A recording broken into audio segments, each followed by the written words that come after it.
Well, good morning. Just going to move some of this out of the way. If you guys have seen me preach before, you know I get moving a little bit. Hey-o, we're going to have church today. Hi, I'm so excited to be here with you guys. My name is Matt Hotho. I'm the Director of Adult Discipleship. So whether you're joining us for the first time because you're here for the Labor Day weekend visiting some family, or you're listening on the podcast, or joining us online right there at that camera, I see you. We are so excited that you're here with us today. So I want to talk about something today that we've all experienced if we drive a car. If we drive a car, we've all experienced this. It's this thing called a blind spot, right? It's usually on the driver's side of the car, a little bit on the passenger side, but mostly on the driver's side, where if you look out the driver's side window, you can't see what's right next to you. You can't see what's in the lane next to you that you could change lanes and hit. Anybody feeling honest want to admit an accident that they've had from not checking their blind spot? Ever bumped into somebody right there? All right, good. Yep. I've almost had one too. And then you get like somebody lays on the horn and you're like, whoa, okay, all right, sorry about that. My bad. Right, so blind spots, they're all around us. When we're in a car, we see them, we don't see them in our car all the time. We have to check over our shoulder, behind us and make sure that we're seeing everything that's there. Now, blind spots take on a whole different meaning when you think of NASCAR. Does anybody else in here watch NASCAR? Anybody? I hate to admit it. Oh, good. Thank God I'm not alone. I thought I was the only one. So I have a confession to make. Like most Sundays, I go home from church and I sit on my couch and I watch NASCAR. And if there's not a race on, I will figure out a way to stream a race on the internet so that I can watch NASCAR. It's like a Sunday tradition for me. I don't know what it is. And it gets worse. If I'm driving somewhere and I can't watch the race, I'll listen to it on the radio, which sounds a little something like this. Vroom, and through turn number 1, and vroom, through turn number 2. That's it. But it's just super interesting. And you're like, I'm a simple man with simple things. So anyways, but here's what I love about NASCAR. I would always watch it, and it would blow my mind because I'd watch it, and I'd be like, these people are moving on a track at 200 miles an hour with like 40 other drivers on the track. Sometimes they're 3 wide. And believe it or not, there's only an accident like 10 times in a race, which sounds like there should be so many more accidents if people are driving around like that, right? And I always knew that NASCAR was a team sport. They have a pit crew that helps them change their tires and do that kind of stuff. I never thought the driver was just doing it by himself or herself. But I was listening on the radio one day, and I know it's weird, but this guy says, and now we're going to go to Brad Keselowski's spotter. And the spotter, you hear him on the radio going, Brad, hold on. Danny's still in your left side.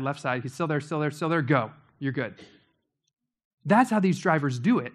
They don't have to check their mirrors all the time. There's a guy on their team whose job it is to spot them, to spot their blind spots. And I was like, oh, makes so much more sense now. And I was like, that's why I can't try NASCAR moves when I'm in my car driving over the Courtney Campbell Causeway. I don't have a spotter. Maybe I should get one. But that idea just kind of like sat within me, all right?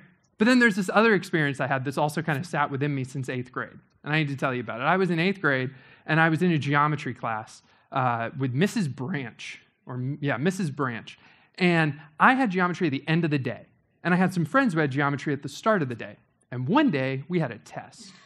And so my friends who took this class at the start of the day meet me at lunch, and they go, hey, Hotho. That's what they all called me back then, was Hotho. They didn't use my first name. They just used my last name. Because let's be real, it's a weird last name. Nobody else has it. Hotho. They said, hey, Hotho, the answer to question number 5 is this. And I was like, oh, sweet. So I just wrote it on my hand in pen. I was just like, I'm just going to write it there, and I didn't even think about it again. But I was just like, maybe if I need it, I'll just glance and I'll be good to go. Forgot about it completely. I get to the end of the day, I'm taking this test with Mrs. Branch. Some of you know where this is going. And I'm sitting there in the class, and she's going around passing out the test. And she gets to my friend Courtney, and Courtney had some papers under her desk. And Miss Branch says to Courtney, I need you to move those papers. I think you might be cheating. To which I said, I'm not cheating, Mrs. Branch. And she goes, what's that on your hand? And I go, oh no. And I'm like trying to wipe it off on my jeans and whatnot. Long story short, she takes me out of the classroom, calls my mama. Mama had to come to the school. I had to meet with the principal, and worst of all, I got suspended from the math league. Kid you not. Like worse than Tom Brady. I mean, this was Deflategate 2000 for Matthew Hotho. It was awful. Some of my worst moments. I can't even believe I'm telling you guys this. But it was a total blind spot, right? Because at lunch, nobody came up to me and said, hey, Hotho, you shouldn't write it on your hand. She might see it, you know? Nobody said, hey, maybe you just shouldn't do that, period. I didn't have anybody spotting me going, hey, you're going to get caught because you're an idiot. Oops. So anyways, but I found myself thinking about those two stories, NASCAR and me getting caught cheating in the 8th grade. And I was like, what does this have to do with the importance of being in a group? It just got me thinking about that. And this is what I thought about. I said, when it happens, when you're in a group, when it happens, whatever it is, somebody sees it coming. Somebody sees it coming. So whether it's, like for me, it was cheating on a geometry test. But as I got older, I needed people in my life to be like, hey, Hotho, you've been going out a lot. You might want to stay in one night. Have you ever considered that you can't keep this pace up? And some really good friends sat me down one day and said, hey, you need to really focus on your schoolwork. And maybe for some of you, it's been a friend who's come up to you and said, hey, you need to get back into church because they saw something come in that you didn't see. They were kind of spotting your blind spot, and in your blind spot was this big, hairy monster that you had no idea was there. Sometimes it even happens with issues of our character, things that we say or ways that we perceive ourselves, that our friends will see it and go, hey, they'll warn us about it and tell us that we need to deal with it before it gets to us. For single people in here, and I'm one of them, I've got a lot of it's that I'm trying to get a group around me to deal with because I don't want to bring it into my marriage one day. Because when it gets brought into your marriage, it is still there. And it just carries over into your marriage. But there's another reason that groups are so important besides just the if-it factor, and it's this other thing. And this is something that's also true about myself. We drift towards isolation. We drift towards isolation. If you're not careful about it, the tendency of culture is to want to be alone. Being around people feels weird sometimes. We idolize even the people who seem to be able to make all their own decisions, who seem to have total autonomy. We idolize that, whether it's a football player, a movie star, a rock star, a politician. In some ways, we idolize people who have total freedom, but it's a myth. And yet, in pursuing it, we end up drifting away from the very things that can help prevent some of the biggest things that could take us out. So I want to share with you the story of King David. And there's this part in his story that Lisa read, and it's kind of this high watermark in his story. It's a story that many of you are familiar with. Because, see, here's the deal. When this story is happening, David's been king already for like 20 years. So he's had the power of a king for a long time. And he's got these trusted people around him, these trusted advisors. He's got Joab, his general. He's got these 30 men that he travels with into war all the time. And he'd fought many battles. And he had many, many people around him all the time. But in this story, something different happens. And this story is his downfall. Let's read it. One evening, David got up from his couch and was pacing back and forth on the roof of the palace. Now, setting the scene here, we're in ancient Israel. It's about summertime, which is quite warm. It's very desert-like. And so the way you would cool yourself down is you go up to your roof where it was pretty cool, and you just pace back and forth. Okay, so he's pacing up there on his roof. He probably done this dozens of times. From the roof, he saw a woman bathing. The woman was very beautiful. Now, again, back then, you would catch your water on the rooftop. So you'd have these cisterns, these sort of pools on the roof. It was not uncommon for people to be bathing on their roof because that's where rainwater collected. You didn't have plumbing. It was easier to just go up there in the open air and bathe. So she's bathing. And David sent someone and inquired about the woman. And the report came back, isn't that Eliam's daughter Bathsheba, the wife of Uriah the Hittite? Now, I mentioned David's 30 men. Uriah was one of them. Uriah was one of David's closest friends that he would go into war with. I guarantee you that David had met Bathsheba before. He'd met her before, but this, and some of you will know what I'm talking about here, this was the first time that he noticed her. This was the first time that he noticed her. He'd met her before, but seeing her over there on that rooftop bathing, it was the first time that he noticed her. And as somebody with power, he did what somebody with power does. He sent messengers to get her. And when she came to him, he had sex with her. Then she returned home. Now, I would fashion, it's not in the text, but I would imagine this was not the only time it happened. I would imagine that it probably happened the next night, and the night after that, and the night after that. David was indulging this it that he had not dealt with.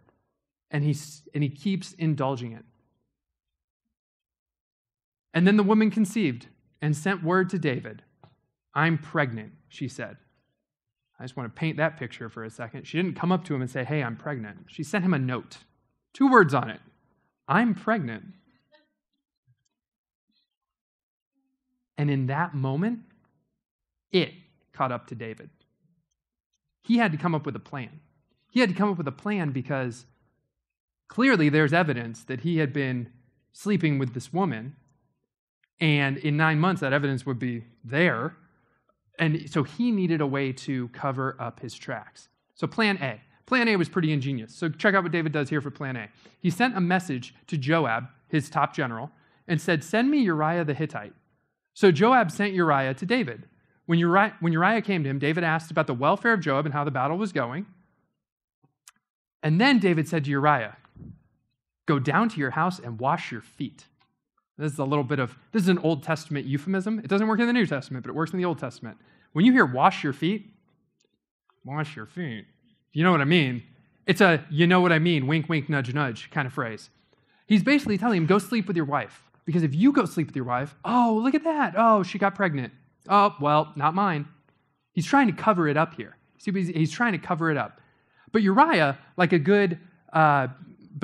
however, slept at the palace with his master's servants, and he didn't go down to his own house. So he said, you know what, David, I'm not going to fall for your tricks.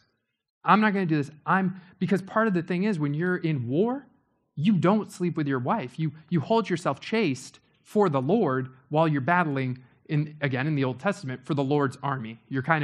You're supposed to be holy as the Lord is holy while you're waging war in the Lord's name. So Uriah's like, no, that's bizarre. And was probably thinking, David, don't you know me? We've been doing this together for a long time. Why are you telling me to do this? So David tries again. The next night, he tries to get Uriah drunk, okay? And again, Uriah doesn't fall for it. And Uriah just sleeps outside the palace instead of going to his wife's house. So plan B. This is plan B. The next morning, David wrote a letter to Joab the general and sent it with Uriah. He wrote in the letter, place Uriah at the front of the fiercest battle, and then pull back from him so that he will be struck down and die. So that he'll be struck down and die. So all of a sudden, plan B becomes, well, I guess I got to kill him. What? It escalated so quickly. This lust, this power that David had, he then took it to the level of, all right, I guess I have to kill him. To cover up my tracks, I guess I have to kill my friend Uriah. All because he made a mistake. Now, there's a verse right at the beginning here that kind of sets the tone for this, and I want to sit on this verse for a second. It's right at the beginning. It was at the beginning of the story that Lisa read. We're just touching on it now. In the spring, when kings go off to war, so normally each spring the kings would rally together. The ground was a lot drier. The crops had been kind of picked up already, so you could see your battlefields. You would take your horses through it. In the spring, when the kings go off to war, David sent Joab along with his servants and the Israelites, and they destroyed the Ammonites and they attacked the city of Rabbah. But David remained in Jerusalem. It's a turning point in the story. The king who had always been willing to go out and be with his men and be with his army and fight with them, fight for them, fight alongside of them. He's all of a sudden the one going, I'm going to stay in Jerusalem. I don't need people around me right now. I don't need anybody else. I can do it on my own. What David did is he became inaccessible. See, when we become isolated, we become inaccessible. When we isolate ourselves and we don't let other people have access to us, we, by that very nature, become inaccessible. People can't get to us. People can't see our blind spots. And so then when it happens, nobody sees it coming. When it happens, nobody sees it coming. And so we just drive right into it. And we saw that in David's story. I've seen it in my life. Maybe you've seen it in yours. We just drive right into the thing that could have been so avoided if we had let somebody else's advice, let somebody else's counsel get through to us. So what does this have to do with groups? What does this have to do with small groups? I'm the small group guy. I like getting people into small groups. What does this have to do with groups? I have a hunch. I think there are 3 types of people in this room. The first type is you have a group. You have a group of some kind that you're in. Whether it's a current group at the church, a short-term group, a long-term group, a men's group, a women's group, you've got a group that you are in at our church. But some of you may just be naturally social or may just know innately that you need this, and so you've got a group of friends already that you have around you. Now here are the 3 things that I think a good group should provide. It's real simple. It's an acrostic, ABC. Accountability, they hold you accountable to things. They're constantly checking in with you on the it's in your life. You told them what the things are, what the traps are that can often get you, and they're holding you accountable to make sure that you're not falling into them. That's accountability. That's the first thing. Many groups don't get that far.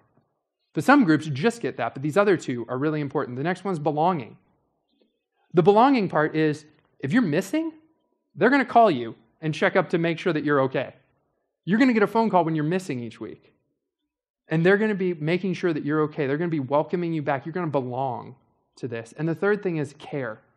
I said last week when I was in here, most times in my life over about 12 months, I have a high and I have a low. I have a thing that I want to celebrate and a thing that I really kind of wasn't so good. And I feel like the care part of a group is that groups want to celebrate with you when good things happen, but they want to come around you when you're at the low points. Groups are places that do that for you. That's the care aspect. Many of you are already in those one of those groups. Now, here's the thing. I think I did the numbers the other day. I think we've got about 200 or 250 people involved in small groups here, which is great. Really good between long-term and short-term groups. Here's the kicker. We've got at least 1,000 people in that church, this church. 25%, I think we can do better. I think we can do better than 25%. I think that's my challenge, is that I think we can do better than 25%. I think more people can get involved in groups because I think it's good for you. I think it's something that we need in our faith journey, we need in our lives. And so there's a second group of people in here. There's a second group of people in here that need a group and you know it. If you need a group and you know it, you're totally set. You can talk to me after this service. We've got some forms outside on the table that we've got all the short-term groups listed for the fall, all these like 6-week groups that we're doing, but we've also got some long-term opportunities that I would love to talk to you about. And some of you have already talked to me about that, and I'm working on getting people connected into long-term groups. And so I'll be getting in touch with you this week to get connected into those groups. But there's a third group of people, and this is the group of people that I really want to talk to as I'm ending this. And that's the people who you need a group and you don't know it. You need a group and you don't know it. I'm 29 years old. I didn't really get in a group until about a year and a half ago. I went through most of my 20s without a group, and I regret it. I regret going those years without people around me who could hold me accountable, who could help me see some of the things that are in my blind spots that I couldn't even see. Because we all have them. We all have those things there that we can't see. So if you're not in a group and you don't think you need it, I hope you'll think about it. I hope you'll consider it. Because we do. We all have these blind spots, and we all need community to come around us. Otherwise, we'll just be walking around everywhere with stuff written all over our hands and going, I didn't know that was there. Right? So I'm telling you, that was my biggest regret, was not getting into a group sooner. So I want to encourage you all to do that. And I think that when you do, you'll be glad you did, because you'll have people surrounding you, providing accountability, belonging, and care. Let's pray.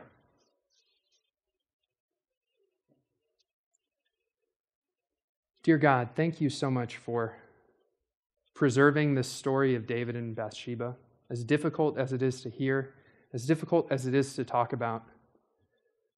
Thank you for the lessons that you teach us through the Scriptures. Thank you also for the gift of community, for the gift of having other people that can be around us to speak into our lives, to speak truths, to support us, to help us see the things that we might not see. God, I pray specifically for anybody in this room who's been considering joining a group and has had their doubts. God, I pray that you would just speak to them and encourage them that groups are important. And we all have things that we need to talk to other people about. God, we pray all these things in the name of your Son, Jesus. Amen.